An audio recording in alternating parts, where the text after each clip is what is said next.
일이고 정말 하나님이 기뻐하실 만한 것들을 행할 때 모든 것들이 다 하나님의 일이라고 생각이 듭니다. 그래서 좁은 의미와 넓은 의미 다 포함해서 내가 살아가는 모든 것들은 다 하나님을 위한 것이다 라는 전제를 여러분이 먼저 생각하고 살다 보면은 우리가 하나님이 원하시는 기뻐하시는 일들을 행하게 돼 있잖아요. 하다 보면은 참 나 자신도 뿌듯하고 보람차고 또 하나님께도 온전한 영광이 돌리게 될 줄을 믿습니다. 자, 이스라엘 백성들은 어떤 상태에 있느냐? 지금 성막이라는 것을 만드는 엄청 중요한 일들을 하고 있다고 했었죠. 성막을 만드는 일, 이것을 이제 하나님의 일로 우리가 국가시켜서 한번 말씀을 나누고자 한다면은, 하나님은 이 성막 만드는 일에 필요한 세 가지를 주셨다라는 거예요. 주셨는데 세 가지를 주셔서 어떻게 하셨냐면 하게 하셨다라는 이야기입니다.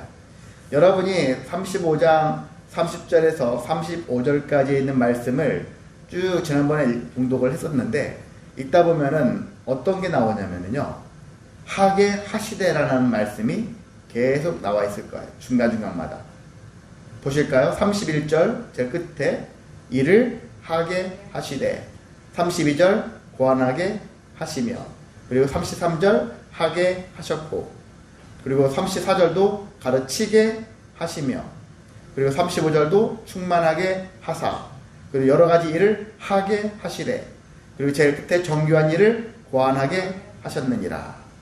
하게 하셨다, 하게 하셨다 라는 거죠. 우리는 내가 했다 하는데 결과론적으로 얘기한다면 하나님이 하게 하셨다라는 것입니다. 오늘 제가 설교하는 것도 제가 한 게 아니라 하나님이 하게 하셨다.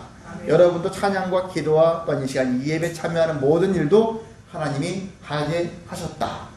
그래, 우리 인생을 돌아봤을 때 내가 했다 하지 마시고 하나님이 나로 이 일을 하게 하셨구나, 이런 마음을 품으셔야 합니다. 대신 조건은 있죠.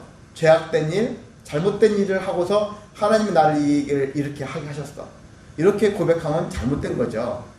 우리가 그런 걸 알면서도, 다 어린아이한테도 이런 얘기하면 그게 잘못된 건지 알면서도 어른이 된 뭔가 이성적으로 지성적으로 깨어있는 사람조차도 결과론적으로 보면은 다 자기가 잘못해놓고서 하나님이 나를 왜 이렇게 이런 어려운 곳에 인도하셨습니까?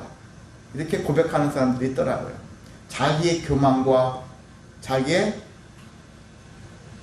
욕심, 이런 걸로 말미암아서 잘못된 길로 갔고 잘못된 행위를 해야 대한 결과가 나왔는데 그걸 하나님이 하셨다, 이렇게 하나님께 모든 책임을 전가하는 사람들이 가끔 있는데, 여러분은 그렇게 하지 마시기 바랍니다. 정말 하나님이 명령한 대로 우리가 순종하는 것이죠. 하나님이 원하시는 일들을 행하는 것입니다. 내가 자의적으로 하는 것이 아니라 하나님이 원하시는 것, 원하는 것을 중심으로 해야 한다고 했어요. 제가 예전에 어떻게 기억나는데, 부교육자 때, 수원에서 부교육자 할 때 그랬거든요. 담임 목사님이 원하시는 것을 파악하기 전에 내가 봤을 때 보니까 이 부분을 내가 좀 해야 되겠다, 저분이 못하실 것 같으니까 저 못하는 부분을 내가 좀 해야 되겠다, 그래서 열심히 했어요. 근데 결과는 책망이더라고요. 왜 시키지도 않은 것을 왜 하냐, 그렇게 하더라고요. 그래서 참 황당했죠. 저로서는 저분을 섬겨드리고 더 도와드리려고 한 건데, 저분 입장에서는 자기의 단점이라 해야 되나, 단점을 건드린 것 같은 느낌 들으셨는지는 모르겠지만은 이것을 왜 시키지도 않은 것을 하냐, 이렇게 얘기하는 거예요. 시키는 것만 해. 저한테 내려온 게 결론은 그거였어요. 그렇구나. 그래서 우리가 좁혀서 얘기하면 하나님과 나의 관계 속에서는 우리가 하나님이 시키지도 않은 것을 먼저 할 필요는 없는 거예요. 부모 자식 간에도 마찬가지고요. 여러분이 회사 생활할 때도 마찬가지고, 일단 제일 지혜로운 사람은 시키는 대로 하는 거예요. 시키는 것을 충분히 해서 거기에 몸이 이골나도록, 거기에 완전히 적응되어져서 이제는 눈 감고도 진짜 할 수 있을 정도의 그런 수준에 이르기까지는 시키는 거 왜 하려고 하는 거 하지 말고 시키는 거에 충분히 익숙해질 때까지, 완전 베테랑이 될 때까지 하라는 겁니다. 그렇게 해야 되는데, 젊은 사람들일수록 윗사람들 보면은 아유 저 사람 참 나는 이것도 할 줄 아는데 자기의 잘됨을 선보이기 위해서 하는지는 모르겠지만 신령하는 마음들이 종종 있다라는 것이거든요. 근데 우리는 특히 세상에서도 조심해야 되겠지나 했으나 하나님 앞에서는 더욱더 내 자신의 생각을 앞세우지 말고 하나님께서 시키는 것부터 열심히 하자. 시키는 것부터 충분히 우리가 놓아질 때까지 하자. 그렇게 해야 되는 것입니다. 그렇게 살아내야만이 하나님의 원하신 일들을 이루어갈 수가 있는 것입니다. 자, 여기서 오늘 하나님은 하나님의 일을, 성만 만드는 일에 필요한 3가지를 주셔서 하게 하셨다고 했는데 그 3가지가 무엇일까를 발견하기를 원합니다. 그 첫 번째는요, 사람을 붙여주신다는 것입니다. 사람을 붙여주셔서 하게 하신다는 것입니다. 자, 어떤 사람을 붙여주셨죠? 이미 우리는 부살렐, 오홀리압이라는 사람을 알았죠? 그 사람들을 붙여주셨거니와 그 사람뿐만이 아니라 이 2사람만 일하는 게 아니에요. 그 사람들과 함께 또 합심해서 일을 할 사람들이 붙여주셨는데 거기 오늘 본문에 있는 말씀은 마음이 지혜로운 사람을 붙여주셨다라는 얘기를 하고 있어요. 마음이 지혜롭다. 우리가 지식도 지혜로워야 되겠지만요. 우리가 지혜가 마음도 지혜로워야 되는 거예요. 근데 여기서 마음이 지혜로운 사람은 무엇을 얘기할까? 저는 믿음이 있는 사람을 얘기한다. 그 생각이 드는 거예요. 하나님에 대해서 하나님을 앙망하는 사람들. 이런 사람들이죠. 그냥 머리만 똑똑한 사람을 구해서 쓰는 것이 아니라 참 저 사람 마음은 참 따뜻하구나. 하나님의 마음처럼 사람들을 배려할 줄 알고 사람들을 세워줄 줄 알고 사람들을 인정해 줄 줄 알고 그런 사람들 있잖아요. 마음이 딱 따뜻한 사람 있지 않습니까? 그런 사람처럼 마음이 지혜로운 사람들을 사용하신다. 근데 여기서 마음이 지혜로운 사람을 구체적으로 어떻게 얘기하고 있냐면은 여호와께서 지혜와 총명을 부으사라고 하고 있어요. 그 지혜와 총명 있는 사람이에요. 이 사람들은 뭐에 대한 관심이 있겠습니까? 어떤 이익을 탐해가지고 재산을 많이 불려야 되겠다. 내가 어떤 것들을 막 똑똑히 공부를 많이 해가지고 세상 사람들을 내가 정복하고 다스려야 되겠다 하는 개인의 명예와 권세와 어떤 재물에 대한 그런 것들이 충만한 사람들이 아닌 거거든요. 어떻게 하면 하나님 마음을 알고 그 하나님 마음을 이 세상에서 실현을 시켜나갈까. 이런 사람들이겠죠. 그 지혜와 총명이 바로 거기에 있는 거예요. 돈에 환장한 사람들 보면은 돈만 보면 눈이 반짝반짝 빛날 거예요. 돈 버는 방법에 대해서 막 엄청 공부하고 거기에 몰두하고 살 거예요. 근데 그렇지 않고 하나님에 대해서 정말 지혜와 총명인 사람들은 하나님 얘기만 나오면 눈이 반짝반짝 거린다는 거예요. 부끄럽지만 제 얘기를 간단하게 또 한다면 예전에 제가 21살 때 정말 17일 동안 커피숍에 일하다가 잘린 적이 있었는데 왜 잘렸냐면은 좀 일을 정말 성실하게 했거든요. 근데 왜 잘렸냐면 나중에 17일 지난 다음에 저보고 그만 나오래요. 왜 잘렸냐면은 수요일날 예배 시간이어서 가고 금요일날 기도회라서 가고 주일날 또 빠지고 그냥 중간중간 빠지는데 그런 알바를 여러분 주인이라면 쓰겠어요? 참 일꾼으로서는 성실하게 열심히 게으름 안 피고 착실하게 제가 하는 스타일이 있지 않습니까? 그러니까 하는데 너무 자주 빠지는 거예요. 그래서 그냥 잘렸어요. 제가 돈에 눈이 어둡다면은 교회 안 가면서 돈 버느라고 열심히 했겠죠. 근데 제 마음속에는 여전히 교회에 있어요. 교회로 가서 하나님을 향해서 나아가는 그 삶이 저한테는 당시 중요했어요. 근데 당시에 커피숍에서 저 말고 어떤 2사람이 또 알바생이 또 있었었는데 잠깐 중간에 시간이 티타임 시간이 있었어요. 쉬는 시간. 그래서 뭐 마실 거야? 어떤 여자애가 있는데 저보다 한 살이 어린 여자 같은데 거기서 놓고 사실 셋이서 뭐 놓는데 저는 당시에 커피를 못 마시는 상태였었기 때문에 유자차를 주문해 놓고 얘기하는데 다른 얘기할 때는 제가 가만히 있었어요. 근데 그 여자애가 제가 뭔 얘기하는데 교회 얘기하는데 교회에 대해서는 제가 막 하는 열심히 얘기하는 거예요. 근데 그 여자애가 뭐라고 하냐면요. 내가 보니까 오빠는 교회 얘기만 하면 눈이 반짝반짝 빛나는 것 같아. 그 얘기를 하더라고요. 여러분도 그렇게 되시기를 원합니다. 하나님 얘기만 나오면 정말 지혜와 총명이 반짝반짝 빛나지는, 오로지 하나님께 충성되어지는 그런 인생. 저도 지금도 하나님 얘기하면 막 총명이 눈이 반짝반짝 빛나려나 모르겠지만요, 정말 그때 청년의 그 어릴 때 그 머물렀었을 때 하나님 얘기만 들어도 마음속에 지혜가 총명이 넘치려가는 그런 상태. 성도라면 그렇게 되어야 하지 않을까요? 정말 가다가도 하나님 얘기만 들으면은 마음이 막 뜨거워지고 이런 마음의 상태, 이것이 우리에게 필요하지 않겠습니까? 그렇게 하나님께서는 때로 내가 부족하면 이런 사람들을 붙여주신다. 하나님 일에 지혜와 총명이 마음이 넘친 사람, 이런 사람들을 붙여주셔서 하나님의 일을 하게 하신다는 사실입니다. 그러니까 어떤 일을 하나님 나한테 맡겨주셨는데 저 혼자 어떻게 합니까? 여러분 그렇게 할 필요가 없어요. 요즘에 뭐 너튜브라 하죠. 보통 유튜브 너튜브라 하는데, 유튜브 같은 거 개인 방송 해가지고 막 돈 많이 버는 사람도 있죠. 이런 사람들 보면 처음에는 혼자 시작해. 혼자 처음부터 뭐 두세 사람 조직적으로 하는 사람도 있겠지만 혼자 하면서 나중에 구독자 숫자가 막 늘어나면은, 그래서 어느 정도 숫자가 늘고 여러 가지 컨텐츠가 막 많이 발달하게 되어지면은 거기에 사람들이 붙어요. 영상을 전문적으로 찍어주는 사람, 자막을 막 넣어주는 사람, 어떤 막 작가처럼 이런 사람들이 붙어가지고 이제 한 사람이 아니라 그 사람 주변에 뭐 적게도 두세 사람 붙고요. 어떤 사람은 더 심하면 뭐 더 많은 10여 명 사람들이 붙어요. 완전 기업이 되어지는 경우도 있더라고요. 지금은 처음 출발은 나 혼자 하는 것 같아. 그런데 내가 최선을 다하여 하나님의 일을 하다 보면은 내 주변에 한 사람이 붙는다라는 것입니다.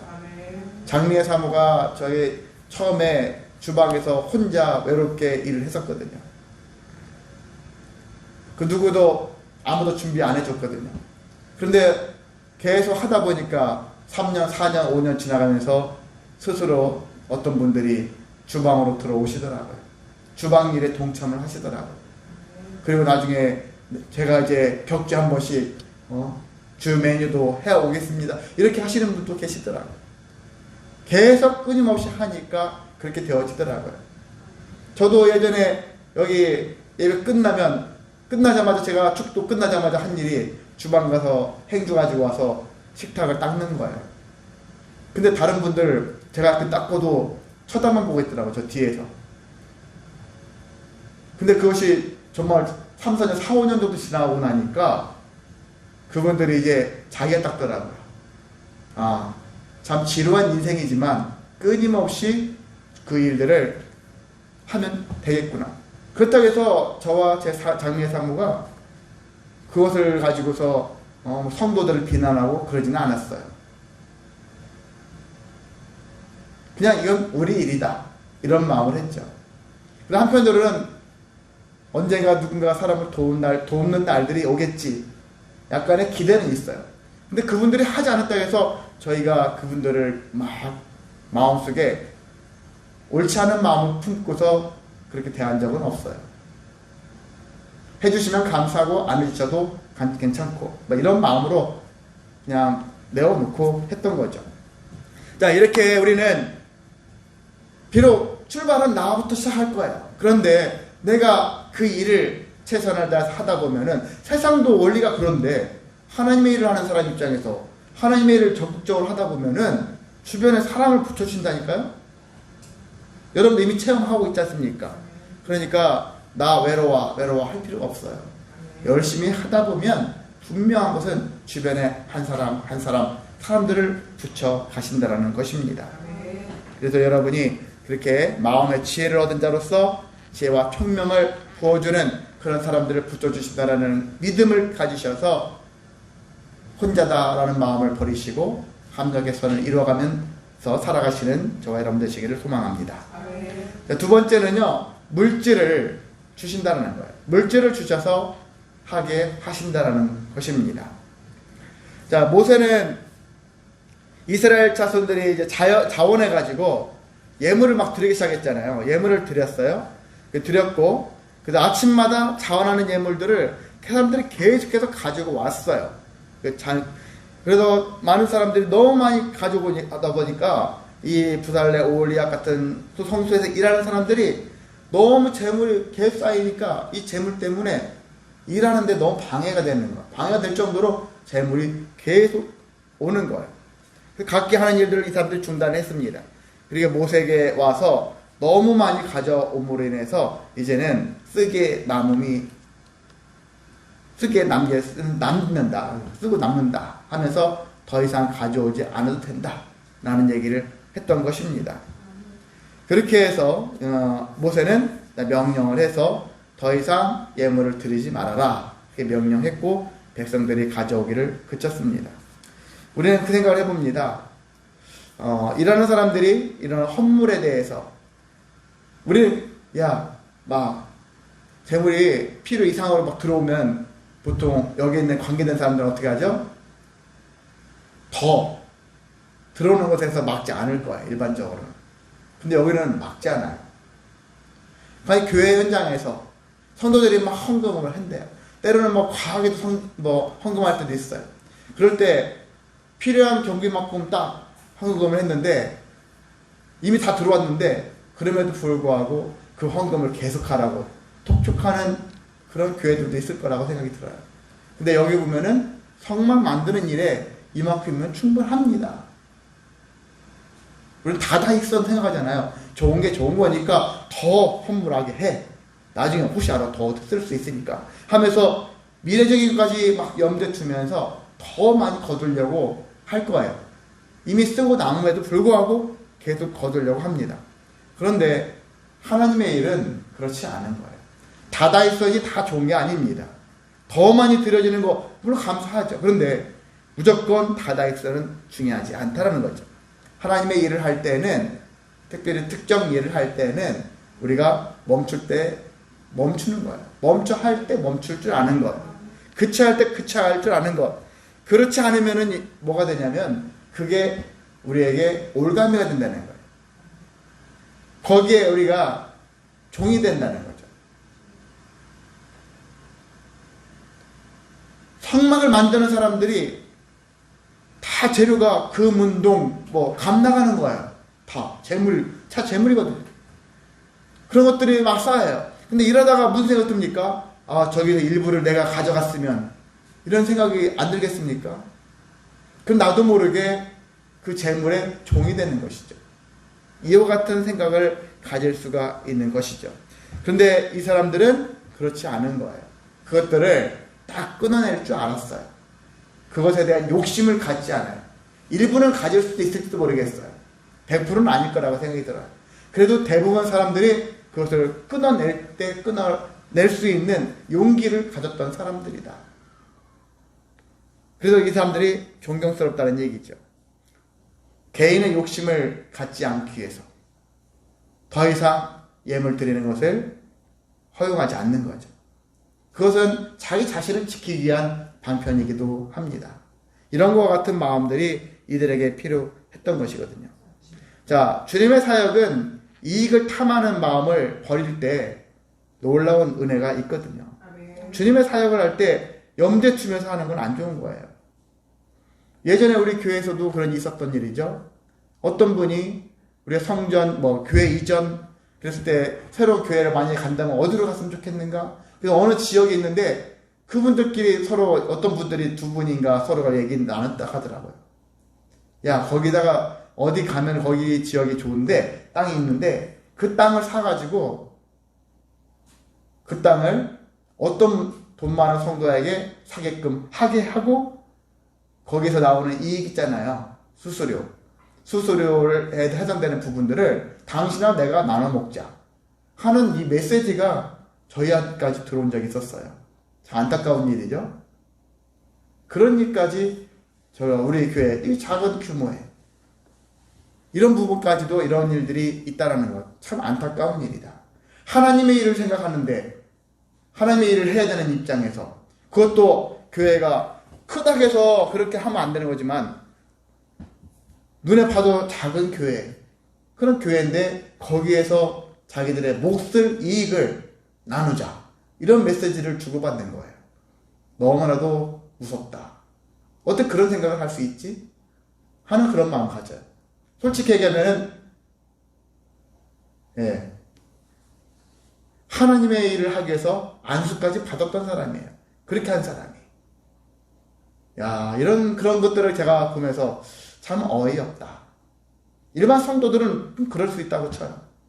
근데 목사 안수까지 받았던 사람이 어떻게 하면 교회에서 이익을 탐하려고 하는 마음을 품고서 그 일을 하려고 뒤에서 흔히 말해서 수작을 하고 있냐고요. 이런 부분들이 우리 교회뿐만이 아니라 이미 오래전 과거지만은 이 주변에 있는 수많은 교회들이 이런 것들이 비일비재하다는 거예요. 이것을 세상 사람들이 들었을 때는 참 교회가 썩었다. 안타깝지만 사실 그런 부분들이 분명히 존재합니다. 우리는 하나님이 주시는 물질 감사하죠. 감사한데 그 물질의 노예가 되지 않도록 우리 마음을 지켜내야 합니다. 하나님을 위해서. 그래서 우리가 더 지혜로운 마음, 하나님께 감동된 마음, 어떤 마음이요? 하나님의 일을 할 때 물질에 눈이 어두워서 잘못된 판단과 생각으로 사역을 하지 않는 자가 되기를 위해서 힘써야 하는 것입니다. 그런 마음을 가지고 사명 감당해 내시기를 소망합니다. 자, 여기에 근데 이 사람들이 많은 이스라엘 사람들이 헌물을 냈잖아요. 헌물을 했는데 얼만큼 헌물을 냈을까? 그 부분이 38장 한번 보실래요? 38장 21절에서 31절까지 나와 있습니다. 38장 21절에서 31절까지 나와 있는데 제가 요약해서 말씀을 드린다고 하면은 모세의 명을 받아서 아론의 아들, 네 번째 아들이 이다말이라는 사람인데 이 이다말이 모세가 한번 계수해봐라 해서 다 계수를 해서 계산을 해가지고 모세에게 보고를 했었는데 금이 얼마큼 했느냐? 29달란트 730세겔인데 이것을 1달란트가 당시 32kg예요. 2kg대래요. 그래서 이걸 다 계산해 보면은 한 1톤 정도, 오늘날 1톤 정도 되는 금이 모였다라는 거예요. 엄청난 거죠. 1톤의 금이 성막을 만드는데 사용됐고요. 그리고 은은 3.4톤 정도, 3.4톤 그 정도 양이 제일 많이 사용됐어요. 은이 100달란트 이상이 사용됐고요. 그리고 놋은 70달란트 때 되었는데 2.4톤 정도가 사용되었습니다. 그래서 금은 여러분이 알다시피 보통 지성소, 성소 안에 있는 물품들이 성께 많이 쓰여졌고, 은 같은 경우는 어떤 성막의 뼈대를 이루는 널판, 그리고 기둥의 받침대로 사용되어졌고, 놋이라는 것은 회막문의 기둥을 위한 받침, 그리고 놋재단, 놋 물두멍, 그 기타 여러 가지 부속품들이 놋으로 만들어졌습니다. 자, 성막, 근데 여기 보면은 성막세를 별도로 걷었군요. 이후에 성막세를 걷었는데 이스라엘 장정들에게 은 반세겔씩 성막세를 부과했다고 합니다. 근데 이 성막세는 무엇을 위해서 부과시켰냐면은 일종의 성막 운영비예요. 여러분이 교회를 딱 건축해놓고 그걸 끄시면 안 되잖아요. 건축하다 보면 1년차, 2년차, 3년차 어떤 일이 발생합니까? 교회에 어떤 것들을 다시 바꿔야 되고 수리해야 될 것들이 분명히 존재하죠. 그런 것처럼 운영비가 필요해요. 성막 운영비가 필요합니다. 성막의 기자재 수리 이런 것들을 때로는 소모품도 있으니까 이런 것들을 수리하고 이런 것들을 보수하기 위해서는 성막 운영비가 필요했는데 그것을 이스라엘 장정들에게 은 반세겔씩 성막세라는 이름으로 부과를 했던 것이고 이 성막세가 나중에 뭘로 바뀌었다겠죠? 신약시대 와가지고 성막세가 성전세로 바뀌었고요. 이 성전세가 오늘날 우리가 주로 뭐로 들으니까 그냥 주일헌금, 주정헌금, 주일헌금 하죠. 그렇게 그 돈이 출처가 이런 식으로 바뀌어서 여기까지 흘러왔습니다. 자, 이렇게 많은 예물을 이스라엘 백성들이 하나님께 드렸고, 그래서 성막이 운영이 되었습니다. 우리가 이렇게 교회에서, 그래서 성도들이 교회에서 때로는 개인적으로 살 때, 가정적으로 힘들 때, 사업적으로 힘들어서 이런 물질에 대한 유혹을 받고 교회에다가 도와달라 요청하는 경우 있어요. 근데 어느 정도는 교회가 해줄 수 있지만은 때로는 필요 이상의 요청을 하는 경우도 있거든요. 근데 이것은 조심해야 됩니다. 교회에다가 요청하는 거 얼마나 힘드냐? 힘드니까 요청하지. 그 자체는 맞겠지만은 그래도 요청하는 그런 것들을 생각할 때 내가 어느 정도까지는 요청은 가능할지라도 그 이상의 것들을 요청하는 것은 대단히 우리가 마음을 함부로 하면 안 된다는 거예요. 하나님의 일을 할 때. 왜냐하면 교회도 교회 나름대로 교회의 운영이라는 게 필요하건데 그 운영을 초과하는 금액들을 꺼달라, 빌려달라, 어떻게 해달라 하면서 요청을 하고, 그래서 그걸 안 들어주면 교회가 정이 없네 하면서 여러 가지 이유를 대면서 교회를 빠진다든지 안 나오든지 이렇게 하는 경우가 사실 있어요. 너무나도 참 안타깝거든요. 그런 부분들이 없어야 되는데 그런 부분들 분명히 존재합니다. 교회는 사실 교회의 물질을 쌓아놓고 뭐가 떵떵거리게 살고자 하는 그런 마음이 아니거든요. 교회는 교회로서 사명을 감당하기 위한 필요 그런 경비가 있거든요. 그 경비들이 있는데 그 규모에 맞게 운영을 하기 위해서 필요한 것들을 행하고 있는데 그것들을 깨트리면 안 된다는 거거든요.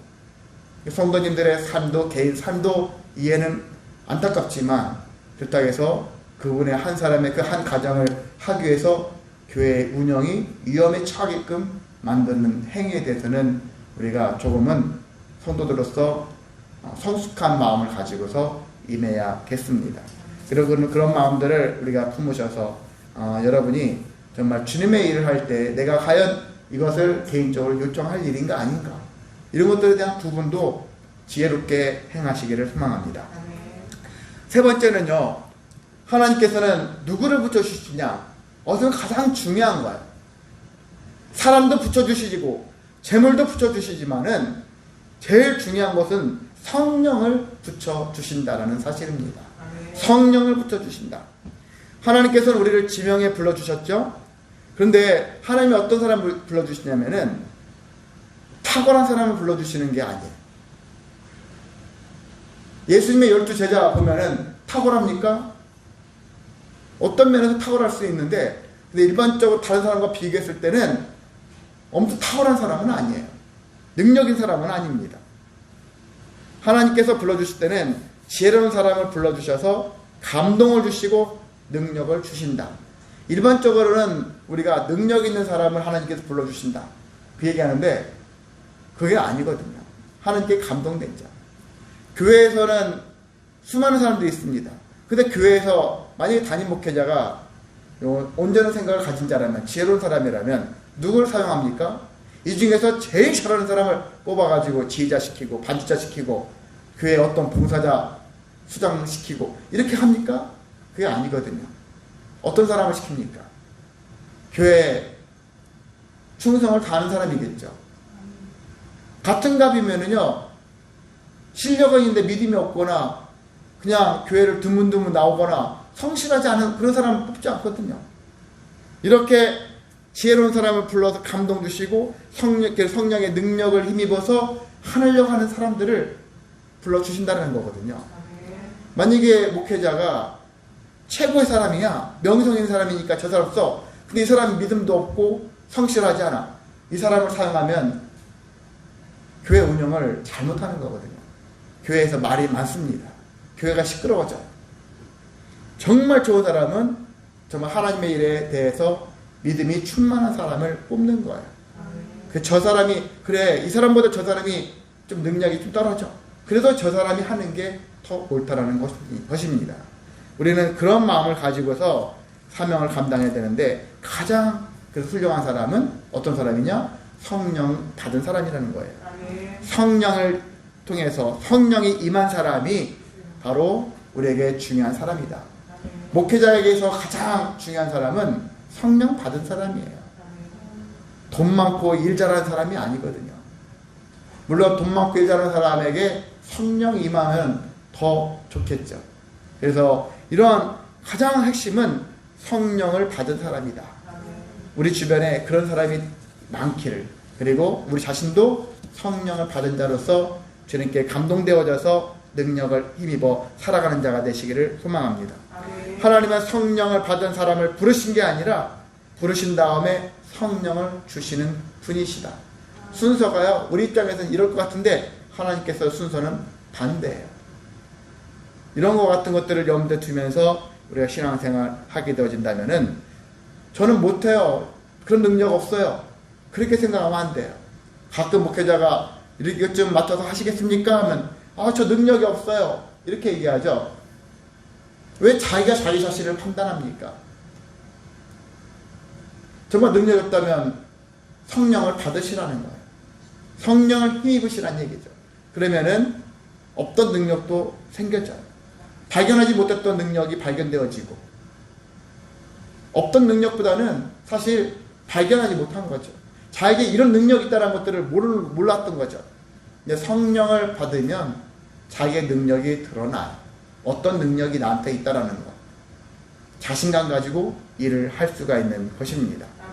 그래서 우리는 이렇게 하나님은 사람을 먼저 지명하여 부르시고, 그래서 사람을 붙여주시고, 물질을 붙여주시고, 성령을 붙여주셔서 하나님의 일을 하게 하신다는 사실들을 우리가 기억해야 하는 것입니다. 자, 이렇게 하나님, 이런 일들을 행할 때, 근데 어떻게, 결과적으로 어떻게 됐느냐. 오늘 말씀의 사실 결과인데, 어떤 내용이냐면요, 부살렐, 오홀리압, 이런 수많은 사람들이 36장 1절을 여러분이 보신다면은 제일 끝에 모두 여호와께서 명령하신 대로 할 것이니라. 이건 미래적인 거잖아요. 명령이잖아요. 그 사람들에게 이제 모세를 통해서 명령을 해서 너희들은 여호와께서 명령하신 대로 해라. 이게 명령이에요. 이 명령을 오홀리압, 부살렐, 이런 마음이 지혜로운 사람들이 받았어요. 명령대로 해야겠구나 했고요. 결과는 어땠을까요?